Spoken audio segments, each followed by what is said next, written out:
اینجا یکی از مناطق شرق اصفهان. Iranian air defenses shot down an Israeli Hermes 900 unmanned aerial vehicle equipped with precision-guided munitions, state broadcaster IRIB reported on Tuesday. The drone was reportedly downed in eastern Isfahan province. IRIB broadcast footage captures the wreckage, though it did not show typical signs of missile impact, such as shrapnel holes. Instead, the drone appeared to have suffered structural damage consistent with a high-altitude crash. The drone carried at least 2 external containers, each with 4 compartments believed to contain guided missiles or small precision bombs. These munitions are typically used for targeted strikes on lightly armored vehicles, exposed personnel, or air defense assets. Targets that Israel has frequently engaged since the start of its military campaign against Iran.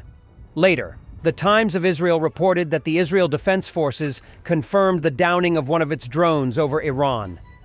During operational activities involving an unmanned aerial vehicle, a surface-to-air missile was launched, the IDF stated. Earlier, the Israeli Air Force targeted and destroyed Iranian launchers used to deploy long-range Shahed 136 kamikaze drones. The Israeli Defense Forces claim to have destroyed a third of all Iranian ballistic missile launchers that reached its country. This was stated by Brigadier General Efi Defrin, spokesman for the Israeli Defense Forces, during a press conference on Monday. It is about the destruction of 120 missile systems, which may indicate that Israeli intelligence officers estimate Iran's missile potential at 360 launchers. The spokesperson noted that this was preceded by the seizure of complete air superiority by Israeli tactical aviation, in particular over the Iranian capital Tehran. It is important to clarify that it is precisely the intermediate-range ballistic missile systems that are at issue, as they are the only ones capable of crossing the distance of about 1,300 to 1,500 kilometers between the two countries.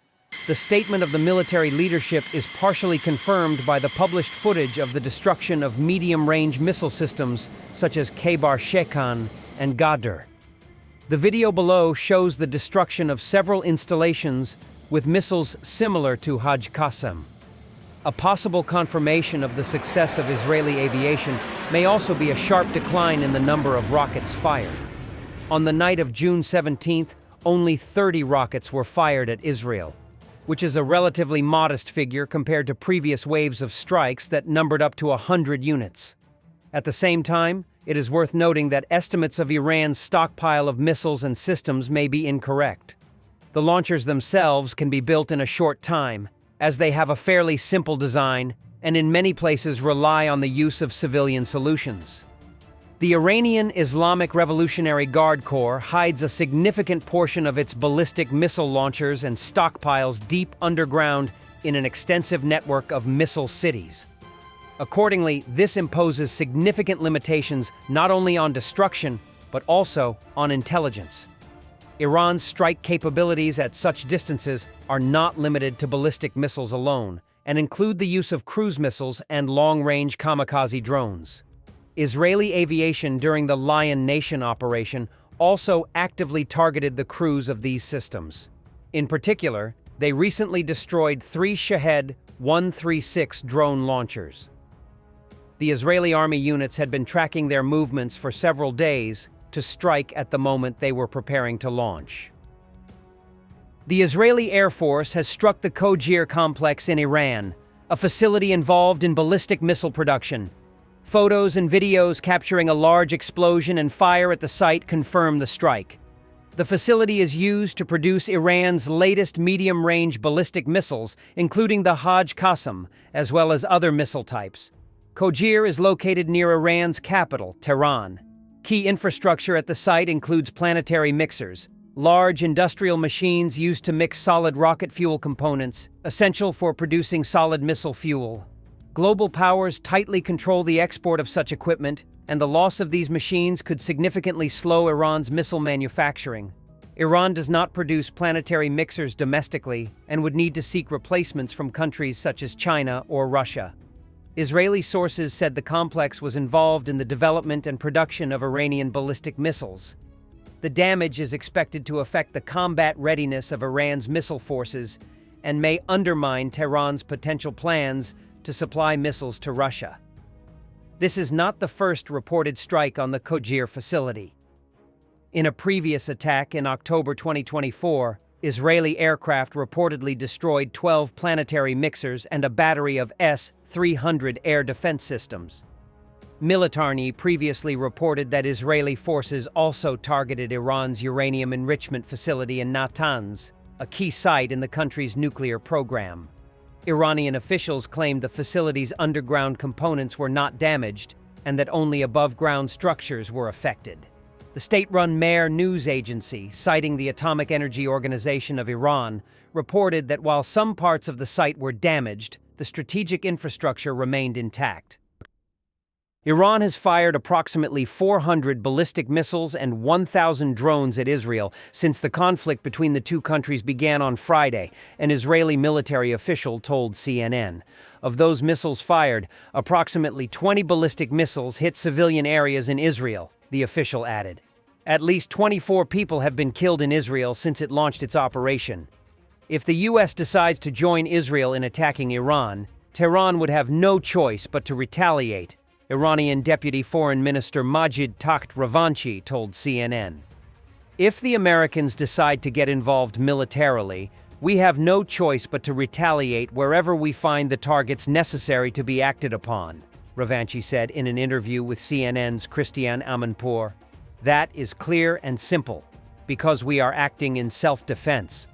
Ravanchi also said that his country's leadership now doubts the sincerity of the Americans, given the timing of Israel's first attack. 2 days before the next round started, the aggression took place. So this is a betrayal of diplomacy. This is the betrayal of our trust to Americans, he said, referring to nuclear deal talks that were underway with the U.S. We should be the ones who should criticize the way that we were treated by the Americans, not vice versa. According to the deputy foreign minister, Tehran has not reached out to the U.S. or Israel to try to resume nuclear talks since hostilities erupted. We are not reaching out to anybody, he said. We are defending ourselves.